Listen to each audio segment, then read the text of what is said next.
Good evening, Fort McMurray. How are you? My name is Shawn McDonald, and I'm your past candidate for the PPC, running the last election here. Didn't get in, of course, as you know, but we give it a good shot, and we're going to try again. So, I'd like to start off with a land acknowledgement here. We are in Treaty 8, and being Aboriginal, I like to respect that. So Treaty 8 and the Métis Nation Region 1. So please acknowledge that. Thank you. And I'd also like to acknowledge the seats you see to my right and my left. The group actually emailed every name you see here, all the politicians, and sent them an invite. And as you can see, not one showed up. Pardon me? Yeah, what are they going to do for us, right? So, exactly. So I want to acknowledge their absence is what I want to acknowledge. And coming from the PPC and being a lifelong Albertan and born and raised in this beautiful riding that we have, I think it's the best riding in Canada. Not only, if you know about the heartbeat of America, I love Chevy trucks, but I consider this riding the heartbeat of Canada. This is what generates the income. This riding here is what I call, we pay for the provincial welfare system, or equalization payments, as you may know it. And I don't mind helping somebody out in need, but don't bite the hand that feeds you, and you must return the support back to this province. We've been supporting the other provinces for many years and decades. And with the PPC, like, I was conservative all my life. You know, you cut me open, I bleed blue. But how they flopped around and changed their policies and platforms, I was looking around on who to represent. And it's not that I wanted to be a politician, but I've been fighting for many people's rights, not only the Aboriginal people, but people of Canada and people of this province and people of this riding, and fighting for oil and gas for many, many years now, because they're trying to take all of that away from us. But the PPC party is a grassroots party. It's not like the other parties where it's from the top down, and you do what they want. The grassroots party that we are, it's from the bottom up, the people, which is actually the top in my mind, right?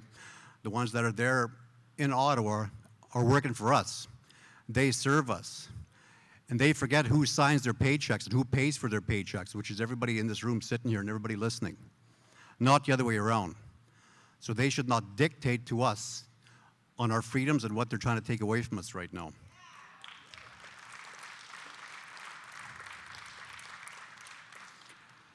And speaking of the leaders that are not here, as you know, one of them used to be my MLA from McMurray-Lac-La-Biche. I'm from Lac-La-Biche.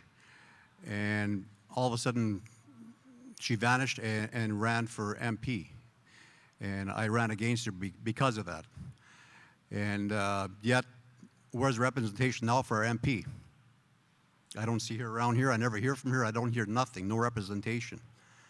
So you got to remember next time the election comes around, you know, stuff like that, right? To me, meetings like this are very, very important. We're actually here listening to the people that mean the difference, you know, in paychecks for government people. So they should be here of all levels of government. They should be here respecting you and listening to what you have to say. Not being cowards and tuck and tail and not showing you face to face. Yes?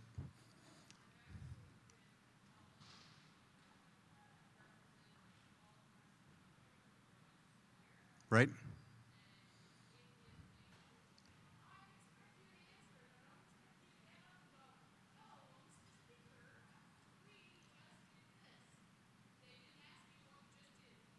That's right. It might not be the right answer that you're looking for, but at least they should answer and respect you. Exactly. But ignorance is not good, right? So that speaks a million words.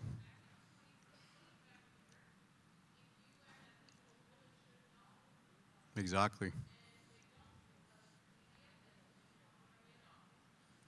CBC. Oh, yeah, right. Exactly. I've been asked by the people here to not get too political, but in my mind, the bullshit that we're in, like the shit we're in right now, is because of politics. Almost 100% because of politics, right? So that's why I feel I have no choice but to get political. Like I said, I'm not a politician. I never thought I'd want to be, but I want to try to do something to make change to the bullshit that's going on, right? It affects me, it affects my children back there, one of my younger boys with the camera back there. You know, I'm almost scared for them to give me grandchildren. What next is going to be happening in this world of ours, right? You really want to bring young children back into this world? You know, to put up with more bullshit that we already are in? I think not. Being president of ROBA, and if you don't know what ROBA is, that's the Region 1 Aboriginal Business Association. If you remember back when they're having the truck rallies and truck convoys back in the beginning of 2019, I was asked by my industry members to do a letter of support of pipelines and speaking against Bill C-69 and 48. And I was going to do that letter, I did. But then I said, you know what, we're going to do one thing better. We're going to have the first Aboriginal-led truck convoy and pipeline rally. You know, all the media, CBC, was portraying was the 2 or 3% of Aboriginal entities out there that were against oil and gas. But never hearing from the ones that we really rely on, that's our bread and butter, that pays for our meals, that pays for our kids and everything, right? And how many employees that we have, right? So it went off without a hitch. But anyway, like what happened here tonight, I sent a letter from our office to the Prime Minister, inviting him to attend the first Aboriginal-led one. And he did answer me, well, not himself directly, but his office. But 3 months after the bloody thing happened, right? So again, just tuck tail and run and hide, right? To me, that was, well, showing his true colors already, right? And with ROBA, we had many businesses back then, including mine, Black Scorpion Contracting, which is going to be celebrating its 25th year in the oil and gas industry come August. Thank you. And I'm hoping there's going to be something of it left to hand down to my boys so they can take it over, but the way things are going, it doesn't look so good. I started off operations for plants and that, and then grew into trucking as well. But I tell you, that fleet of trucks is dwindling pretty damn fast right now. And now with the carbon tax and the truck tax to buy a used or new truck, and the price of fuel, you can't afford to run a truck anymore. So it's more control, more and more control. And there's 3 generations in my family now with oil and gas. So that's why I push so hard and advocate hard for oil and gas. You know, they spend $22 billion a year on importing oil and gas from other countries. Why not support your neighbors? Build the friggin' pipelines and support your neighbors.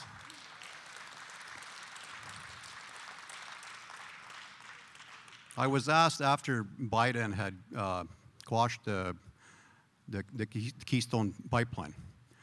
I think it was the same day he got into office, and I did an interview with CNN London, I believe it was. And I said, yeah, very important pipeline, you know, but we should always support our own. Energy East is the most important pipeline that can and should be built. Keystone, yes, but we're still supporting someone else. We must support each other first, and then send out the excess to different countries and that. Not spend our money. How many jobs is that $22 billion? How many jobs is that, you think? How many jobs can that put in Canada for all of our people across the nation? You know, they speak about creating jobs. Well, you're taking away more jobs than you're creating by doing that. And you're supporting countries that have no morals, I guess you can say, compared to us Canadians. I think we got the top Canadians, the top morals in the world, but they don't care about that. It comes down to the almighty dollar. You know, whether they got ownership in something that's across in different countries or whatever it is, they got their own agenda. They really don't give a shit about us and our economy. They just don't, right? My musha, my grandpa, was a vet in World War I. He fought for this country. And the main thing that I really speak about now, besides oil and gas, is freedom. And he fought for our freedoms, but now those freedoms are really, really disappearing fast. And like I always say, at every time I speak, he must be doing somersaults in his grave, because I know he wouldn't fight for this country this day and age, that's for damn sure. Another thing they talk about is economic reconciliation with the government. And me being president of ROBA, and I also sit on some other national boards, Indigenous boards, and we really push hard for economic reconciliation for the Aboriginal people.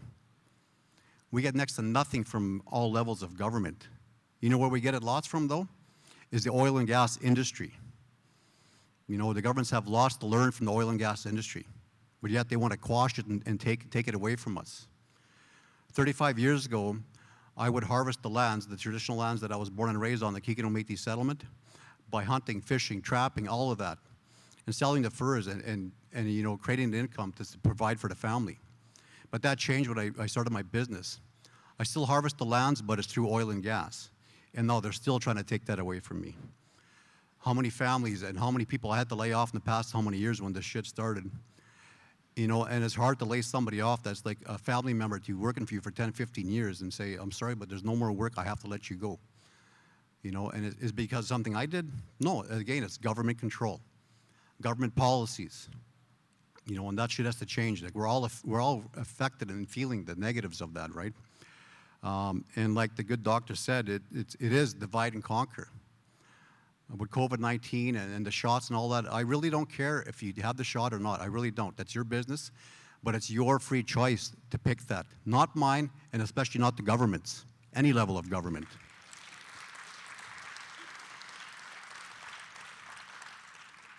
I'm trying to make this short and sweet. I know we're behind time on that, and you're all getting tired and that, but it's getting late. But going back to that, they downplay all the numbers of the suicide rates, the overdoses, the divorce rates, all of that. It affects everybody. We all know somebody that either passed or got sick from getting the shot or getting the flu that's going around. I call it the flu because I had it last fall, and yeah, a little bit of vitamin C and vitamin D, and I was good, right? But it's our free choice whether you want to take that shot or not. But you look at the record, the stats from suicides and all of that, and businesses going under and all that because of the lockdowns. There's a different way to handle it, and they went about it all the wrong way. Whether you believe in it or not, there's a different way of doing things. They did it the wrong way. And it kind of reminds me, back about 2 months ago, I went and did my 25th blood donation at the U of A. And of course, the mask mandates are on, so I couldn't donate without a mask, so I put the mask on. I really do want to help people by donating blood. So I was sitting there after they stabbed my arm and that, and I asked the nurse, I said, do you really want my blood? And she looked at me, well, what do you mean, Shawn? Well, you know by my Alberta health records that I did not get vaccinated. She said, okay. She said, why are you asking that question? I said, because there's no vaccine in my blood, I said, and there's never going to be. If it is going to be, it's going to be when I'm dead cold and they stab me in the ass to do it, right? That's the only time I want to get stabbed. So do you think, I said, do you think about how people are divided right now over the bullshit that's going on about COVID? So if somebody gets in an accident, are they going to say, when they're half dead, dying on the bed, the bag of blood that's sent there to save their life, well, is it vaccinated or not? Is that blood contaminated or not, right? And that's coming. That's really coming down the pike. You know, live or die. If you need blood, you're going to take blood, but I can see already that people aren't going to want it. Well, no, I wanted vaccinated blood. I don't want anybody that's non-vaccinated into my blood system, right? Or the other way around. But again, it's just more division, right? But with the government there, like, I know the previous speakers were talking about, you know, trying to separate Alberta and that. I do believe in this country. I do love this country. Like I said, my mushroom fought for it. I'm not against separatism, but I think we got to change the shit that's in there right now and start from the top and work our way down. You know, we got to take them out, and out of office, I mean, not go and take them out, but out of office, right?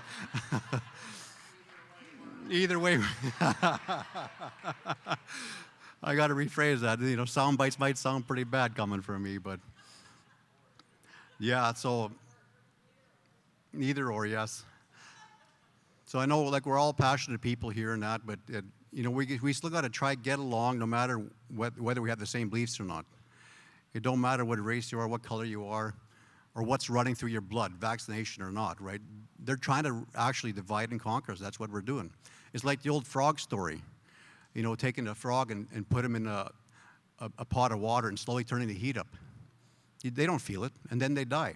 But you throw them in a pot of boiling water, they jump right out and get the hell out of there.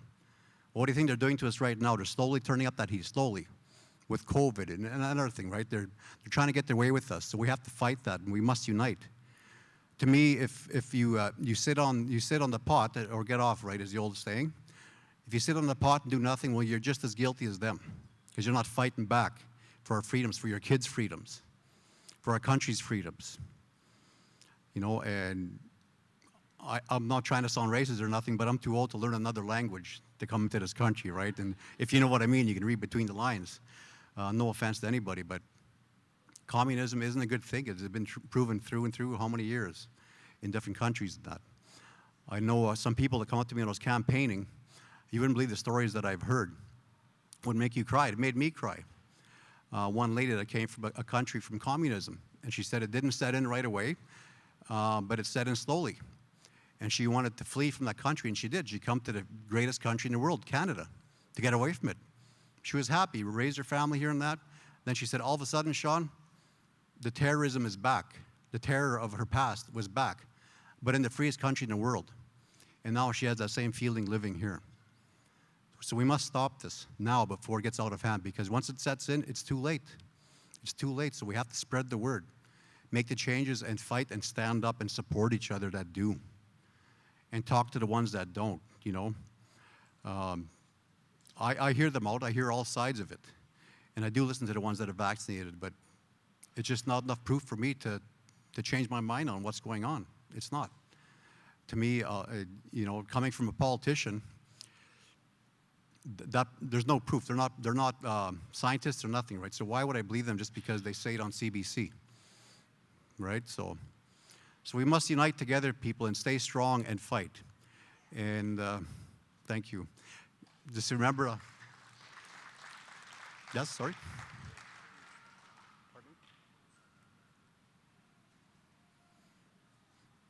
I just gotten this note here. I forget your name again? Nick. The entire time my wife and I were in Ottawa from January 19th to February 18th, when we removed the PPC, was the only party that we saw, and every one of you approached us and asked us questions and hugged us. Well, thank you very much. That means a lot coming from the participant of the truck convoy. You can talk all you want, but if there's no action behind it, it don't mean shit. So be strong, everybody, and you have a safe trip home, and I thank you all for coming. Thank you.